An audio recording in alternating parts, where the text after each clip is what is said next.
저 어렸을 때의 그 주위 환경 한번 말씀을 드려볼게요. 사당모씨 종갓집에서 태어났어요. 그리고 위에는 이제 할아버지가 계셨고 이제 양 부모 밑에서 우리 어렸을 때는 밥 걱정을 하고 살 때 아닙니까? 60년대니까. 근데 저는 부모 잘 만나서 그런 생각은 안 했던 것 같아요.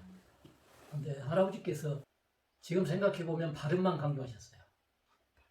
네, 발음. 저희들끼리 이렇게 형제가 만나면 우리 집 가정교육이 참 우스갯소리가 잘못됐다는 소리를 하는데 지금 시류에 맞게 자본주의 시류에 맞게 돈을 벌으라 했다든지 어떤 큰 관직에 오르도록 열심히 공부해라 했다든지 했으면 방향 설정이 그쪽으로 돼서 그쪽을 향해서 열심히 갔을 텐데 발음만 강조하다 보니까 그런 어떤 의욕적인 삶을 살지 못하고 했었구나. 근데 항시 하신 말씀이 사람이 물건을 나눌 때 이게 바로 나눠졌다고 생각하면 내게 많대요. 말이 맞는가 모르겠습니다. 네. 이게 내게 좀 적다고 느껴졌을 때 바로 나눠진 거랍니다. 네. 근데 물질은 내가 양보를 해도 노력하면 언제나 얻을 수 있대요. 근데 신의를 저버리면 절대 행복하지 못하고 일생을 갖고 가는 거다. 네, 이 말을 자주 해주셨어요. 근데 지금 와서 생각해보면 그보다 더 명언이 있을까? 네.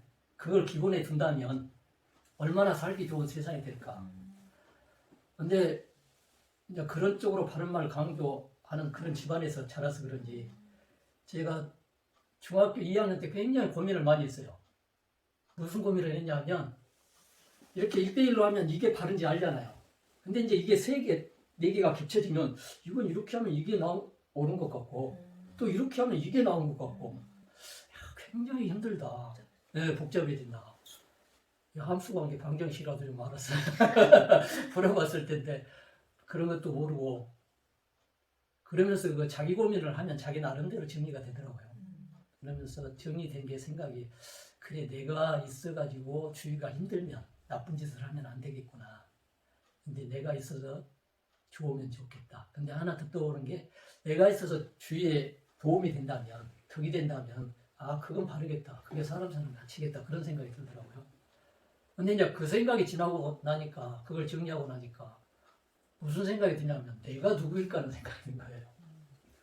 근데 그걸 정리를 못했는데 여기 교육받고 3년간 생채식하고 제 나름대로 정리가 된 거예요.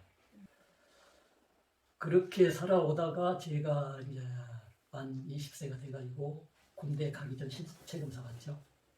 신체검사에서 현역인정 대상 판정을 받고 그때는 신체검사를 받으면 6개월 후 1년 안에 다 영장이 나와서 군대를 갔어요. 근데 가만히 생각해보니까 제가 사회생활 한 번도 안 해보고 군대 간다는 생각이 드는 거예요. 그래서 아버님께 말씀을 드리고 저 군대 가기 전에 사회생활 한번 해보고 갔으면 좋겠습니다 했더니 그러라고 허락을 해주시더라고요. 그래서 이렇게 도시에 나왔어요. 그때 이제 70년 후반이니까 우리나라가 이제 산업사회에 진입해가지고 시골에는 젊은 사람들이 없을 때죠. 다 초등학교만 나와도 내지 가서 거기에 어떤 취할 수 있는 게 많으니까 도시 나와 보니까 나만 괜찮다면 남이 어떻든 이렇게 사는 것 같이 보이는 거예요. 야 힘들겠다. 그냥 서로 그냥 뺏으려는 것 같기도 보이고. 초원에서는 그걸 안 했거든요. 그러니까 초원에 살 때는 그런 걸 몰랐는데 초원에서는 70년대 후반이면 밥값 적은 사람들이 있었어요. 보릿고기라고 있으니까. 근데도 굶는 사람이 없었어요. 어떻게든 도와주려고 하고 같은 동네. 그럼 뭐 누구 집이나 마찬가지예요. 조상들 제사나 이렇게 어른들 생신 때 그래도 좀 부족했던 걸 아껴놨다가 푸짐한 예서 주위에 나눠 먹고 다 그랬거든요. 어머니가 그러시요. 코집 요새 좀 곤란한 것 같더라. 그거 좀 많이 담아라. 그래갖고 우리들 시켜서 다 이렇게 나눠 먹고 그랬거든요. 그렇게 도시 사회가 뺏는 것처럼 보이는 거예요. 우리 마을은 없어도 서로 도와주고 사는 것처럼 보이고. 이제 거기에서 결정을 합니다. 아 나는 잘 먹고 잘 살려면 우리 동네에서 부족해도 농사 지면서 알콩달콩 같이 어우러져서 사는 게 있겠구나. 거기에서 농사 짓고 살 걸 결정을 해요.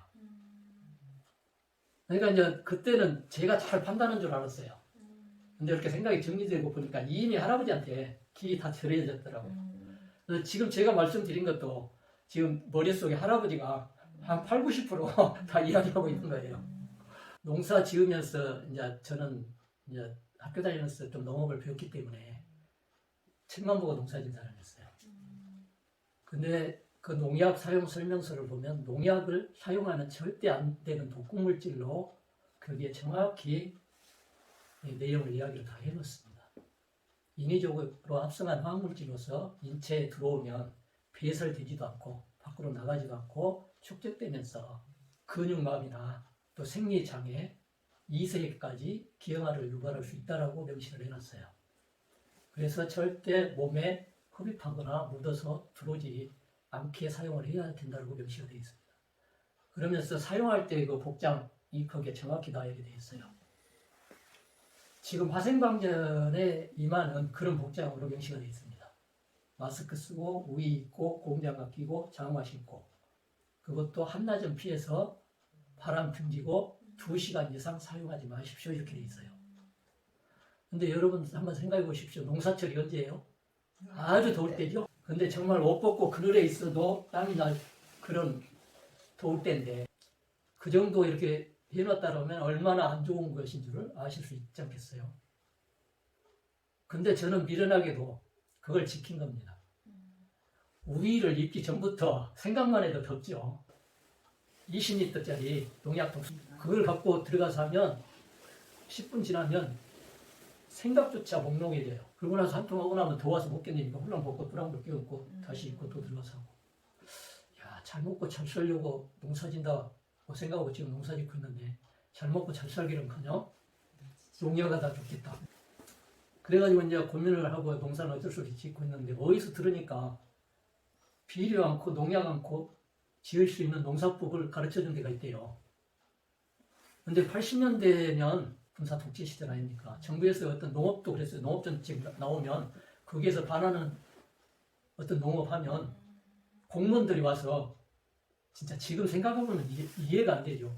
보건절충 몰자리를 정부에서 보냈는데 일반 몰자리 해놓잖아요. 공무원들이 와서 오판을 해주고 파버려요. 그 정도의 공권력이 강할 때였어요. 그러다 보니까 그 유기농업 하신 분들이 내놓고 하지 못했던 거예요. 그래서 이제 여기서 이야기는 들었는데 그걸 교육한 데를 알려고 하니까 굉장히 힘들더라고요.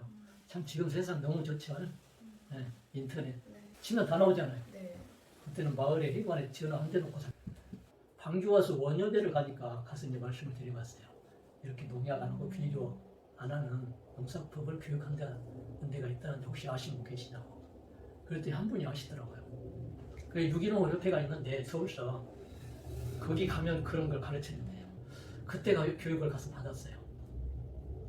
가락동 시장 2층에 조그마한 사무실 겸 교육장을 마련해 놓고 있더라고요. 그 교육을 받는데 교육 처음 강의가 인위적으로 합성한 화학물질이 환경에 미치는 영향부터 교육을 해요. 이제 유기농업에 대해서 이제 쭉 교육을 일주일간을 받은 거예요. 그러니까 얼마나 자신감, 환희가 겹쳤겠어요. 아, 이제 할 수 있다. 장목에 관한 전문적인 교육 받고 또 이제 거기에 평생 회원으로 이제 회비에 돈에서 등록을 하고 하면 거기에 매달 해고가 옵니다. 세계적인 유기농업 현황이 전부 들어오는 거예요. 그 해보에. 그러면 유럽 쪽 유기농업이 활성화되어 있기 때문에 그때는 그쪽에 들어오거든요. 그래서 전체적인 그 농업의 흐름은 지금 파악하고 있는데 86년에 우루과이 라운드가 합의가 되죠. 이제 그 WTO 우루과이 라운드 그 협상의 최종적인 그 합의된 내용이 뭐냐면 농산물도 예외일 수 없다고 결정이 돼요. 맞아요. 네. 그래가지고 이제 우리나라에서는 난리가 난 거예요. 난리가 났는데 일반인들은 몰라요. 정부에서 86 아시안 게임 88 올림픽이 있어가지고 독재시절에 딱 언론을 잠궈놓고 있었기 때문에. 근데 이제 유기농업 협회 쪽에서 해보는 그게 이제 들어오죠. 들어오면 88 올림픽이 지나가고 WTO가 93년에 재결이 되죠. 그리고 그 이전부터 이제 농업 술자리 없다는 이야기가 나오기 시작합니다. 이제 아시겠지만 우리나라 농업 면적으로 소규모나 대형 농장 운영할 수도 없고 또 농업 기술 유럽 쪽보다 뒤져서 기술적인 농업 할 수도 없고 저는 지금까지 농사를 짓고 살고 농업 교육을 받아봤지만 우리나라 농업 교육에서 농업이 희망이 있다는 소리를 들어본 적이 없어요. 네. 농업의 탈출구가 뭐냐 하면 이제 유기농업 쪽에서는 유기농업밖에 없다는 쪽으로 이제 이야기가 되죠. 그러고 있는데 이제 또 자연농업이라는 것을 이제 정보를 접하고 또 자연농업에 가서 교육을 받습니다. 자연농업을 왜 가서 공부를 했겠습니까? 유기농업으로 다 안 되니까 했을 거 아니에요. 또 거기서도 자연농업 해가지고도 다 안 되니까 우리나라의 3대 친환경 농업 기관이라고 하면 제일 큰 데가 유기농업, 그 다음에 자연농업, 그 다음에 흑살림이라는 데가 있습니다. 세 군데를 가서 교육을 다 받은 겁니다. 기본교육 내지는 전문교육까지. 그러고도 잘 안 되면서 실패를 거듭하고 또 이제 개인 농가들 잘하는 분들 계시잖아요. 돌아다니다 보면 거기 가서 결국은 이제 이렇게 이뤄냈다고 할까요? 제 나름대로 이제 목적은 바로 달성했는데 하고 보니까 유기농업이 너무 쉬운 거예요. 자연 그대로 이용을 하니까. 근데 그것은 그 땅이 그대로 갖춰져야 되는 거예요. 자연에 있는 산야의 조목들은 누가 관리 안 해도 스스로 잘 되잖아요. 잘 된다고 표현해서 맞을런가 모르겠습니다만은 살아가고 후손을 남기는데 지장이 없이 잘 조화롭게 가잖아요. 근데 왜 사람이 잘 되게 하려고 하는데 문제가 자꾸 발생되지? 그러면 어떤 나쁜 결과가 나왔다. 이게 그 일을 누가 잘못했어요? 원인 제공을 제가 했지 않겠습니까? 또 뭔가 내가 잘못하고 있구나. 가만 놔둬도 저렇게 잘 되는데 늘 반성하는 거예요. 그래서 이제 이렇게 이루고 보니까 그게 맞았구나라는 답이 나오는 거예요.